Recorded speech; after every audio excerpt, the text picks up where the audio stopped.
Hello friends, welcome to my channel happy with Pinky. আমি পিঙ্কি আবার চলে এসেছি নতুন একটি ব্লগ নিয়ে।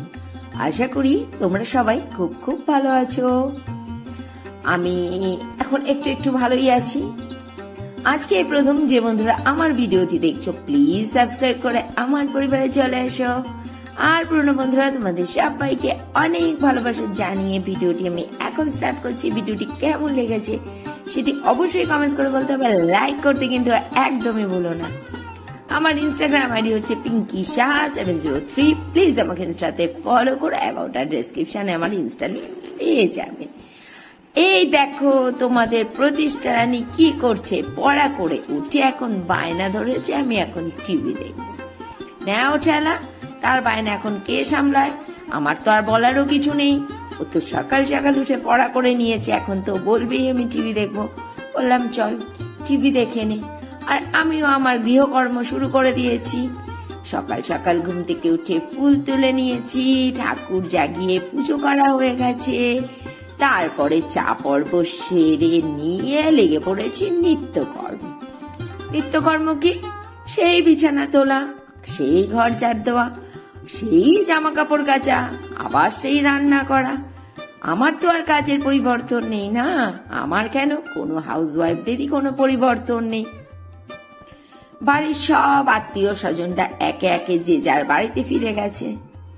বাড়িটা পুরো ফাঁকা হয়ে গেছে। আজকে রান্নাতে মেরে দিয়েছি একদম ফাঁকি। রান্না করছি ডিমের ঝোল। কালকের ছিল আমরা দিয়ে করা টক ডাল, এটাও ফুটিয়ে নিচ্ছি। আর করব কি জানো, কাঁঠালের বীজ ভাজা। দুটো ঘিয়ের বোতল দেখতে পাচ্ছ।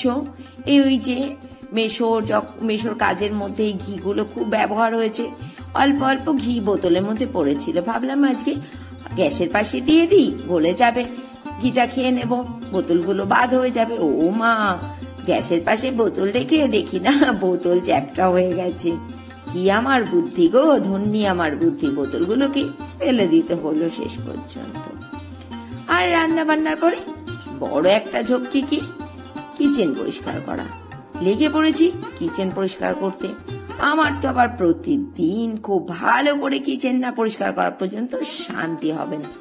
ওভেনকে একদম মাথা টেনে ও মাথা ঠেলে একদম টিপটপ চিকচাক না হওয়া পর্যন্ত মাথার মধ্যে কেরি পোকাগুলো টিক টিক টিক টিক করে কামড়াতে থাকবে। তাই নিজের কেরি পোকার কামড়ের হাত থেকে বাঁচার জন্য মনের মতো করে কিচেনটাকে ক্লিন করে নিচ্ছি। রান্নার পরে কে কে আমার মতো পরিষ্কার করে কিচেন ক্লিন করো অবশ্যই কমেন্টস করে বলো। আর ফ্লোরে তো অল্প ডিটারজেন্ট দিয়ে আমি প্রতিদিনই রান্নার পরে পরিষ্কার করি। আজও তো আর ব্যতিক্রম নেই। লেগে পড়েছি ফ্লোর পরিষ্কার করার জন্য। আর কি প্রচন্ড গরম জানো, বৃষ্টি হচ্ছে, সাথে গরমও যেন পাল্লা দিয়ে বাড়ছে। সেই প্যাচ প্যাচে পচা গরম বলে না, সেই রকম গরম পড়েছে। তোমাদের ওখানেও কি আমাদের মতো এরকম বৃষ্টি পড়ার পরে এত বেশি করে গরম পড়ছে নাকি গো? বলো তো আমাকে একটু, নাকি আমাদের এখানে এই অবস্থা? এই দেখো, আজ তো আবার বৃহস্পতিবার। আর বৃহস্পতিবারে আমি একটু কর্পূর জেলে আরতি করে নিই। পুজোটা আমি বেশ মন দিয়েই করি। আমার পুজো করতে খুব ভালো লাগে। আর এই কর্পূরের গন্ধটা তো আরো বেশি ভালো লাগে। আজকের রান্নাটা ফাইনালি দেখে নাও। রয়েছে ভাত, যেটা মাইক্রোওভেনে গরম করে নিয়েছি। আর রয়েছে আমরা দিয়ে করা টক ডাল, কাঁঠালের বীজ ভাজা, আর রয়েছে ডিমের ঝোল। খাওয়া দাওয়া সেরে নিয়ে দেখছি সবাই ছুটছে কি দেখতে, সাপের নাকি শঙ্খ লেগেছে। আমি তো কোনো দিনও সাপের শঙ্খ লাগা দেখিনি। একদম নতুন একটা অভিজ্ঞতার সম্মুখীন হওয়ার লোভটা সামলাতে পারলাম না। প্রতিষ্ঠাকে বগল দাবা করে ছুটলাম সাপের শঙ্খ দেখার জন্য। বাড়ির পাশেই লেগেছিল এই শঙ্খ। বেশ তাড়িয়ে তাড়িয়ে উপভোগ করলাম সাপের শঙ্খ লাগা। আর তোমাদের সাথে ছোট্ট করে একটু ভিডিও ক্লিপ শেয়ার করে দিলাম। যারা দেখোনি তারা দেখে নাও। আর কোন এক মাতব্বর দেখো আবার একটা গামছা পেতে দিয়েছে। বলে নাকি এই শঙ্খ লাগা অবস্থায় সাপ যদি গামছায় ওঠে সে নাকি কোটিপতি হয়ে যাবে। যাকে ভাই, ধুরন্ধর সাহস তার, গামছা পাততে গেছিল কোটিপতি হওয়ার লোভে। না ভাই, আমার কোটিপতি হওয়ার লোভও নেই, সাপের কামড় খাওয়ারও ইচ্ছা নেই। চলো ব্লগটা এখানেই শেষ করে দিই। সবাই খুব ভালো থেকো, সুস্থ থেকো, সাবধানে থেকো।